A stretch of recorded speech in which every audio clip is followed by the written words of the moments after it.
2024 is over, and to wrap up this year, just like last year, I'm going to be giving you my top 10 games of 2024. Number 10 on the list is Grand Blue Fantasy Relink. Now, this is a game I completely forgot came out this year, as it came out at the end of January, and it was a game that didn't really hold me over for too long, which is sad because this game was a game I was anticipating for years, as it was by Games, the people behind Dragalia Lost, and they were finally making a full-fledged game for platforms, not for mobile, as Grand Blue is a really big series on mobile, and putting it on the big screen, on console, was something super exciting. Sadly, it didn't translate too well. Like, the game has a lot of ambition, and that's why I feel like it deserves to be on the list, but just at number 10, as it didn't really deliver on the grand RPG that it seemed it was going to be. Like, the biggest issue I have with this game, outside of the game being very linear with, chapter after chapter, just kind of getting through it, like you could say most RPGs, but something about it just doesn't seem as open-ended, as in this game, you pretty much travel from area to area, and you don't really have an open world to truly explore. Well, you do have a hub area, and you can re-explore all the areas you previously explored and play them online with other people. Even that just seems almost underbaked, because the levels that you kind of redo missions with other people with are so bare bones, so simple, so easy to complete, and overall the game itself just seems extremely lacking. It's a game that just genuinely looks very ambitious, but kind of falls flat as soon as you play it. And I feel bad because both my wife and I bought it so we can play together, and we barely put enough hours to warrant the $100, because we got the deluxe edition with the DLC and whatever, and yeah, it just seems like a letdown, because I was genuinely super excited for the game, and that's why I wanted to mention it on the list, because in general, I didn't play that many new games from 2024, so I literally have a game that I'm not too fond of that would make my list because it was out of the 10 games I've played. So yeah, as we go down the list, obviously I will like the games more and more, but starting off at number 10, it's honestly a game I genuinely wouldn't recommend to many, but I feel the need to still point it out, as it was a game I still somewhat enjoyed playing, and it was a game that also came out in 2024. Now, number 9 on the list is also sort of a negative, but please bear with me, it will continue to get positive as we go down. It's just I haven't played that many games in 2024, so these are my least favorite to my absolute favorite. But yeah, trust me, it will get good. But number 9, at least for me, and I know this is going to upset some people, is Mario & Luigi Brothership. Now, I know it's blasphemous for me to hate on that game on a Nintendo channel, but I'll be honest, it just didn't hit. And what I mean by that is, now, I haven't played the prior Mario & Luigi games except Superstar Saga, which is the first one on the Game Boy Advance. I remember playing that growing up. I absolutely loved it. I just never got back into the series, but I was genuinely looking forward to this game, especially with it being the first Mario & Luigi for home console. I thought, yes, now Mario & Luigi's on the big screen like Paper Mario, the other RPG Mario series. But in comparison, I don't know, it felt extremely lacking. Like, Mario & Luigi Brothership felt like a game that should have been on the 3DS, and what I mean by that is it felt really restricting, especially for being the first big screen Mario & Luigi game. Like, the way the game played out, there wasn't really an open-ish world to explore. Well, it never really is an open world, it just kind of is interconnected, but the way Mario & Luigi Brothership goes is, well, you're on the Brothership, and you kind of go from world to world, and they kind of act as each level, and because of that, it feels very linear. And even the level design itself feels linear for that reason, that yeah, it was just kinda a letdown. And I really feel bad saying that because I genuinely want to love it. I do love the game's aesthetic, the vibe, the style, but I feel like in terms of the gameplay, it doesn't hold up. And I wonder if I had played the prior Mario & Luigi, would I feel any worse or better about the game? But to make this a positive, I would highly recommend playing Paper Mario and the Thousand Year Door, as that game also came out this year, and I think it's superior in every way. So I'm lumping both Paper Mario and Mario & Luigi on number 9, and I would say if you're looking for that RPG Mario itch, Paper Mario is the way to go. That is easily the best Mario RPG of all time, to be honest. It's such a good game. It's unreal. That, yeah, in my eyes, it's Paper Mario. I know it's a remake, so I gotta, you know, put down Mario and Luigi to put up Paper Mario. But hopefully you guys understand, and let's move on to the next one. All right, number 8, and now this is where things get positive, so don't worry, we're no longer in the negative. That being Dragon's Dogma 2. Yes, Dragon's Dogma 2, not a Nintendo game, but such an amazing game for what it is. Now, I never played the original Dragon's Dogma, but I heard so many things about it. You know, people refer to it as somewhat a Souls-like. It's nothing like Dark Souls. Let me just say that from the beginning. Sure, there are dragons and swords and shields, but there's in a lot of games they have stuff like that, right? Overall, yeah, the game aesthetically really cool. You know, it has that fantasy medieval vibe that I look forward to in many games. But the way the game works, and the best way I can describe it for someone who hasn't played it, is it's like a dungeon crawler, but the dungeon is the open world. That's the best way I can explain it, because pretty much how the game works is you reach town to town in this ginormous open world, and the second you go out the town and you're in the wilderness, you're succumb to like hunger, sleep, just generally, like, you got to make sure you take care of your vitals. You got to make sure you, you know, be wary of your companions. Don't have them die out on you. It's just, you really feel like you're in the wilderness and you could die at any moment, and trying to make it back after you collect so much stuff is never easy, and you can end up getting lost and maybe getting stuck to the point where you can never return, because you have to return. If you die, you just lose your progress, kind of like a dungeon crawler. So the only way to escape out of the dungeon is to reach a town, and because of that, it is genuinely so much fun. Like, I highly recommend anyone who's into kind of like an open world exploration, especially when it comes to like really feeling like something about dungeon crawler is you really feel accomplished when you actually make it back in one piece, and that is something I felt each and every time with this game. It is such an insane game with a living, breathing world, dragons, and all sorts of fantasy creatures among you. It is, yeah, such a good game. I'm completely new to the series, but from here on out, I'm looking forward for Dragon's Dogma games. Like, it was an absolute, yeah, breath of fresh air. Such an amazing game. I played it on the PS5, similar to Grand Blue, and it ran perfectly. I believe it's also out on Steam, but yeah, easily a game worth getting. Hopefully it will be playable on the Switch too, but yeah, I wouldn't hold your breath. Like, if you want to check it out, just check it out on other platforms. It is easily an amazing game. Now, number 7 on the list, and I have a feeling you may know where I'm going with this, is Final Fantasy VII Rebirth. Yes, I had to put it on the list as number 7, even though I may not think it's worthy of being 7 on the list. And what I mean by that is, yeah, the game wasn't what I expected it to be. I feel like the main reason why I enjoyed it so much and stuck with it was because it was a Final Fantasy VII game.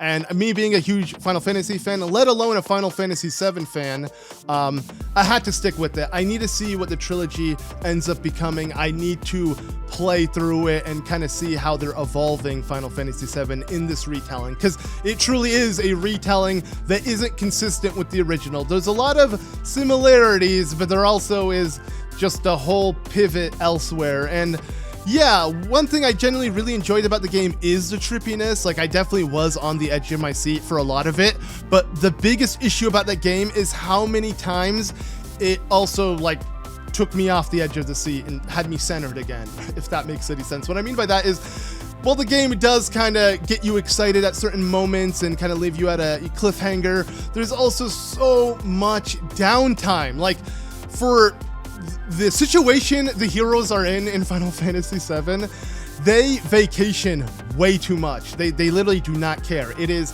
absolutely ridiculous. The amount of minigames in this game, and I know Final Fantasy VII had an abundance of minigames, but like the way they really emphasized the minigames in this game and made them just kind of like the main attraction really let me down. Like, there are some chapters where you're forced to do minigames to progress before you say, oh, most of them are optional. Not all of them, though, and that's a problem. I don't want to be forced to do some of these, and some of these are just generally not fun. You have to get into a different rhythm, a different game entirely, and it's like, I don't want to play a game and a game and a game and a game and a game. Like, that just gets boring.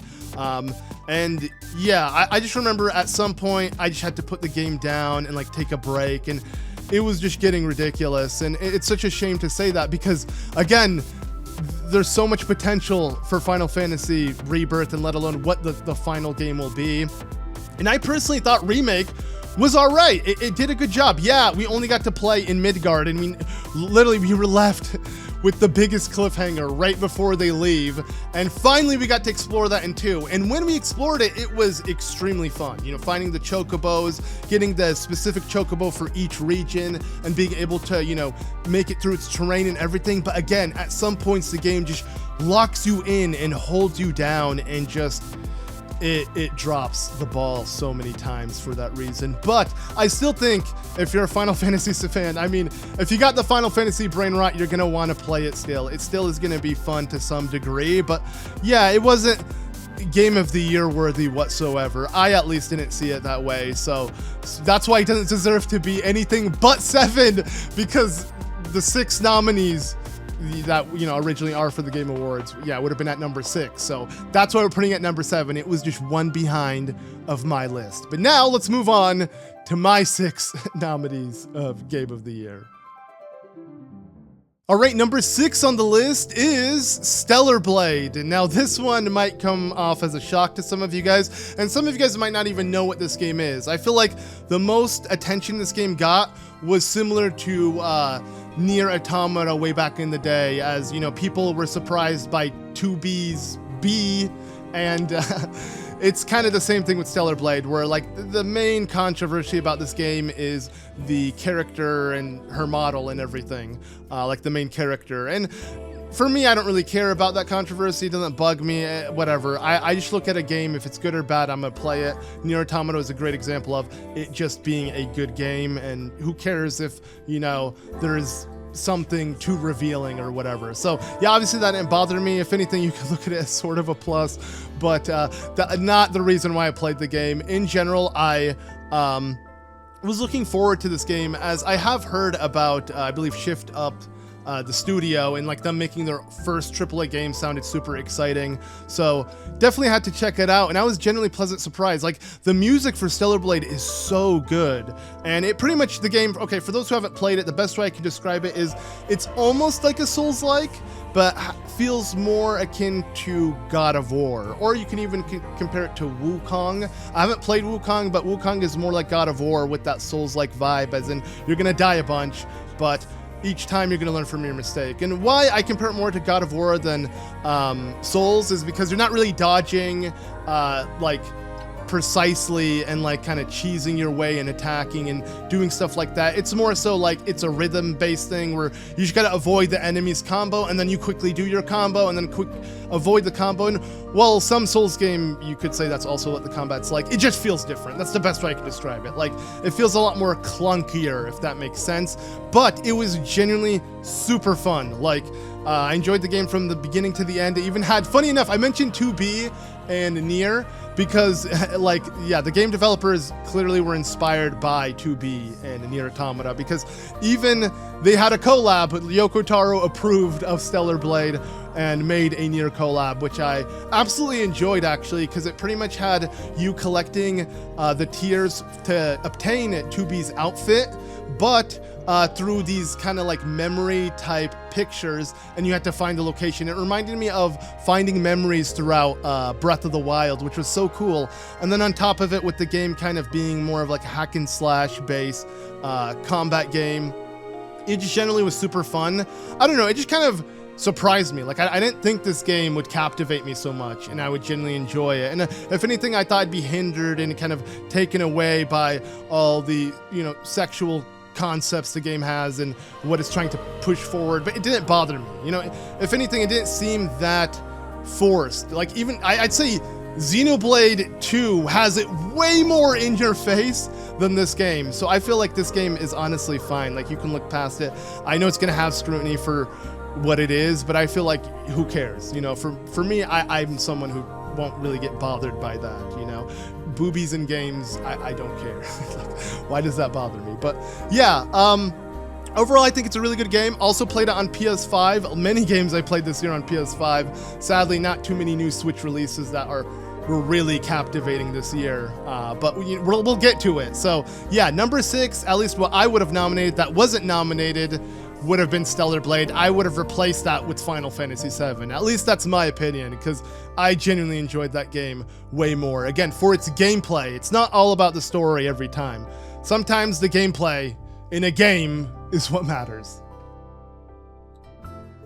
Now, number 5 on the list is also not a Nintendo game, but inspired by one, that being Astro Bot. Yes, the actual Game of the Year by the Game Awards. And I was someone who was genuinely excited for that game when it first came out. I even played it on the channel as I live streamed it. And, you know, before it was even nominated, I already thought it was Game of the Year worthy, because it was literally a super fun platformer, but with a PlayStation twist. I have to say, PlayStation, like, truly this year has captivated me more than the Switch, but it could be because the Switch is on the end of its life cycle that, yeah, maybe it's time for the Switch too, but that's all aside the point. My point here is, yeah, Astro Bot was the Odyssey of this year. It was super fun. It had so many references from all sorts of Sony games and IPs and just games that have released on it. Not necessarily exclusives, but it would have been cool, and it reminded me of a concept that I would have loved to see from Nintendo, and that would have been like a Mario game where Mario visits Hyrule and, you know, Kirby's Land, whatever it's called. There's a name for it, right? I can't think of it, but you get my point. Visit all the areas. A Super Smash, you know, platformer of sorts. That would be super cool to see, where all of the Nintendo IPs come in one and you get references to them. And that's what Astro Bot is for the Sony PlayStation fan. And I'm a bigger Nintendo fan, but I'm still a Sony PlayStation fan, so I thoroughly enjoyed it. I didn't get all the references, but like, it was just a treat. Like, both my wife and I absolutely adored the game. We literally beat it. She got all the outfits. She was super into it. And, yeah, I highly recommend any Mario fan to give it a shot if you own a PlayStation 5. It is a console, sadly it's a console exclusive, but it is worthy of a console exclusive because it is on par with like what Odyssey gave us for the Switch. But again, I would say Odyssey is way better. Mario can't be contested, but this is a good sign for games to come. Hopefully more companies go the Nintendo route and give us platformers. I'm now hoping, since Sony gave us Astro Bot and it won Game of the Year, that Microsoft finally wakes up and realizes platformers can win Game of the Year. So maybe they'll bring back Banjo-Kazooie next year. I doubt it, but one can hope. The number 4 on the list is Dark Souls 4. Yes, Elden Ring, Shadow of the Erdtree. I never thought a DLC could be nominated. Well, never mind. Actually, Tears of the Kingdom was nominated last year, so never mind. DLC can be nominated. Okay, bad joke. But I never thought, yeah, DLC could be nominated for a Game of the Year. But when I thought about it, I'm like, it makes sense. If anything, Elden Ring, Shadow of the Erdtree would be that game that deserves a nominee, because it is genuinely such a huge expansion to the game. I believe they were planning to even have it be 2 separate expansions, but they put it all in one, and that just made it so surreal because it really felt like I was playing Elden Ring 2.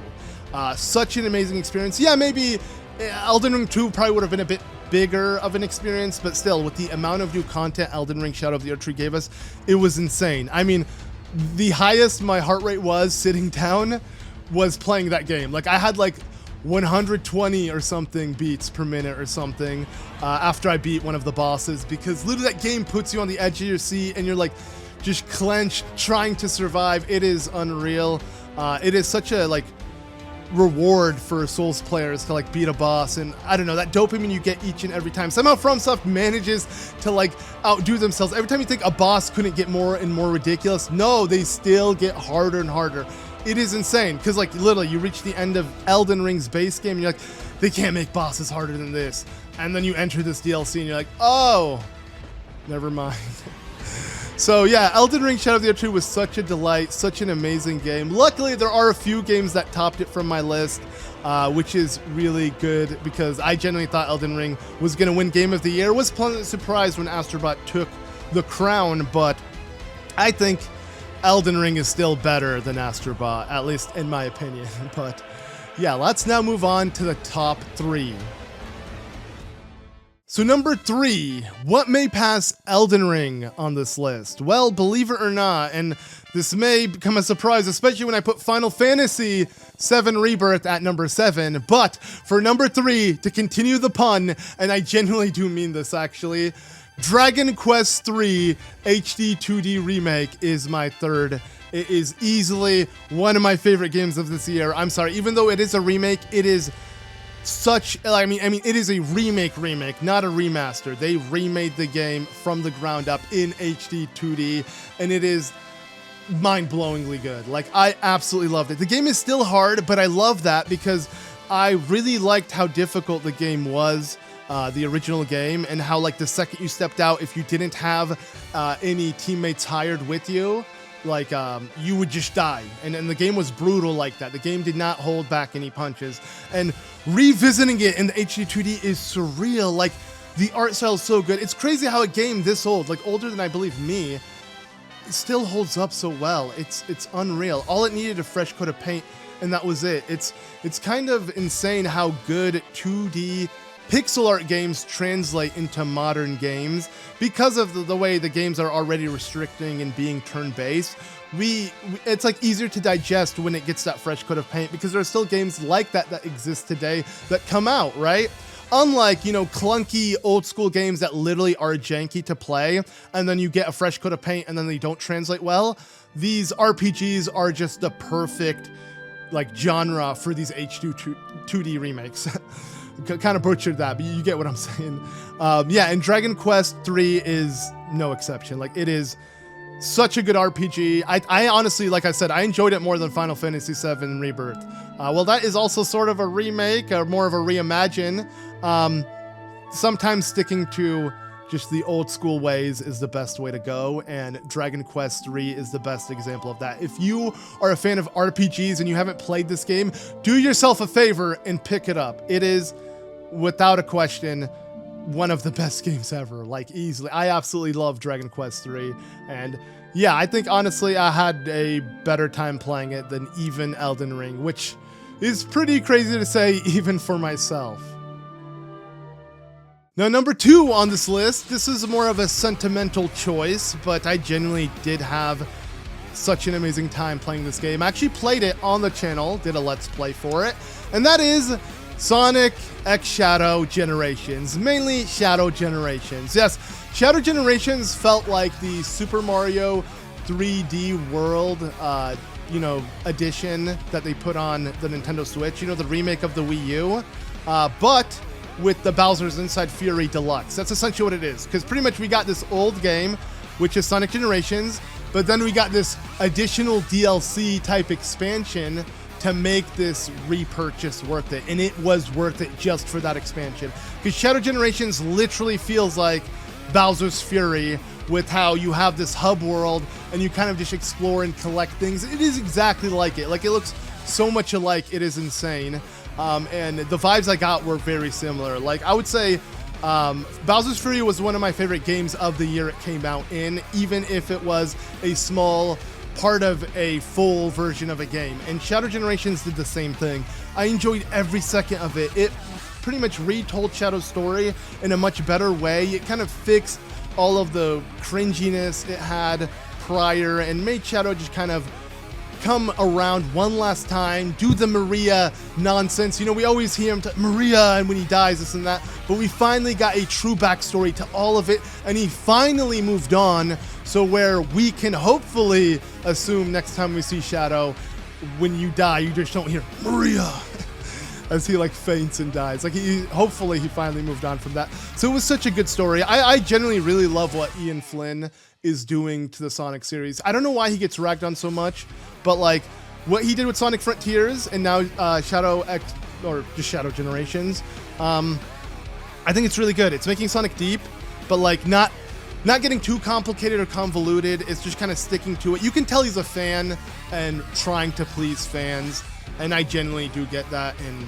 yeah, Shadow Generations, such an amazing game. Highly suggest playing it, even if it is just 4 to 5 hours long. You're gonna have an absolutely blast with every second of it. It is such an amazing game, and because of that, it is easily my second favorite game of this year. All right, we all know what number 1 is going to be on this list. To no surprise, obviously, yeah, it's Echoes of Wisdom. What are you thinking? Like, you really think I was going to put anything above that? There is no way in hell. Like, you know, Baldur's Gate 4 didn't come out yet, so there's no way. No, I'm kidding.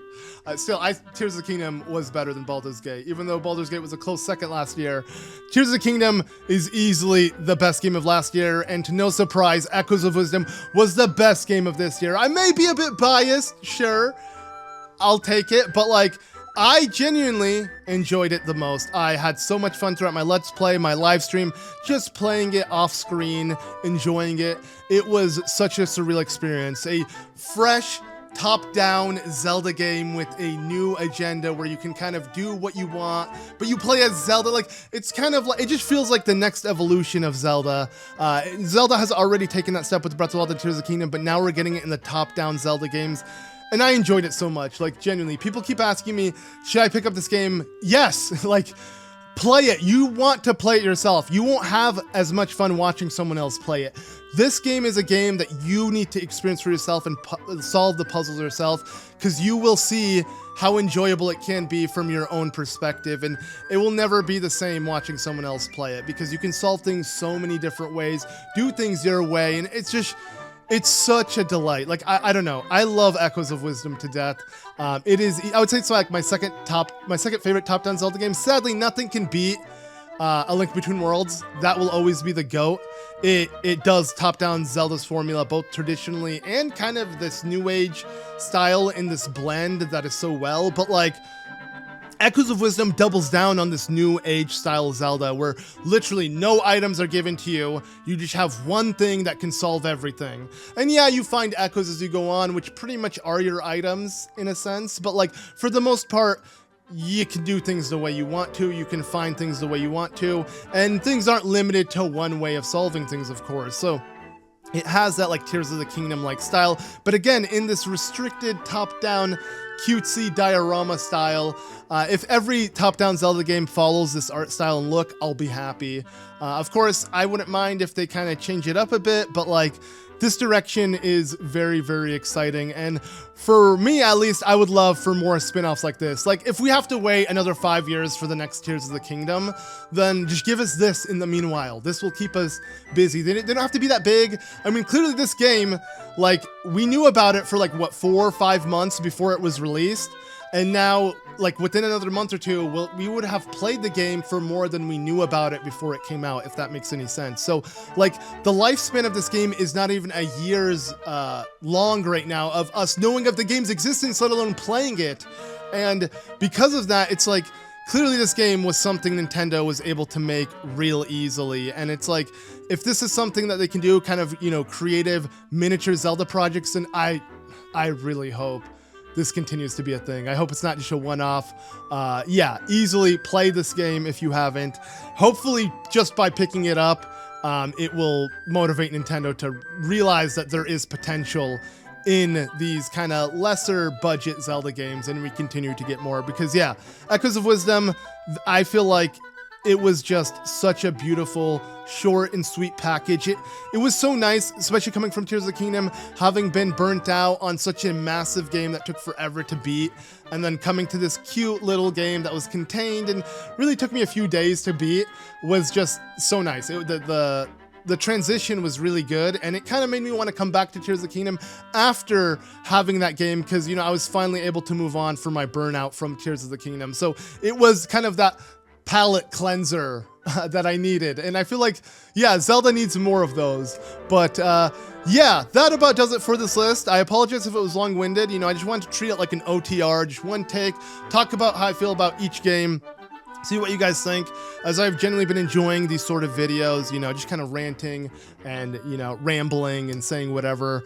Hopefully you guys enjoy them for what they're worth. I mean, this is something I, you know, love doing. So if there is any video topics, anything you want to hear me talk about, please let me know in the comments below. But anyways, I want to genuinely thank you guys, not only for watching, but supporting me throughout 2024. I know this year has been kind of iffy in terms of content, but like, I feel like I found my stride literally at the end of this month and have been so excited. Like each and every morning I've been live streaming, and I genuinely do appreciate everyone who's been coming out, all the members, all the supporters, all the donators. Like for real, thank you guys for this, as 2025 will be the year in which I'm going to take this streaming concept and really hone in on into it. Whoa, I don't know why I can't say that properly. I'll really hone in onto it. There we go. Just kind of really branch things out. I'm also obviously want to branch things out outside of the channel, but I also want to see where this streaming thing will take me, because I've been having so much fun, and I hope you guys have been as well. You know, replaying Tears of the Kingdom, like I said, after Echoes of Wisdom, has been that breath of fresh air that I needed, and I'm genuinely re-enjoying Tears of the Kingdom again. So yeah, hopefully Nintendo continues to give us games like this when it comes to Zelda, and hopefully in general Nintendo will be more prominent on my top 10 list next year, as obviously we'll be doing one next year. But anyways, I guess that about does it.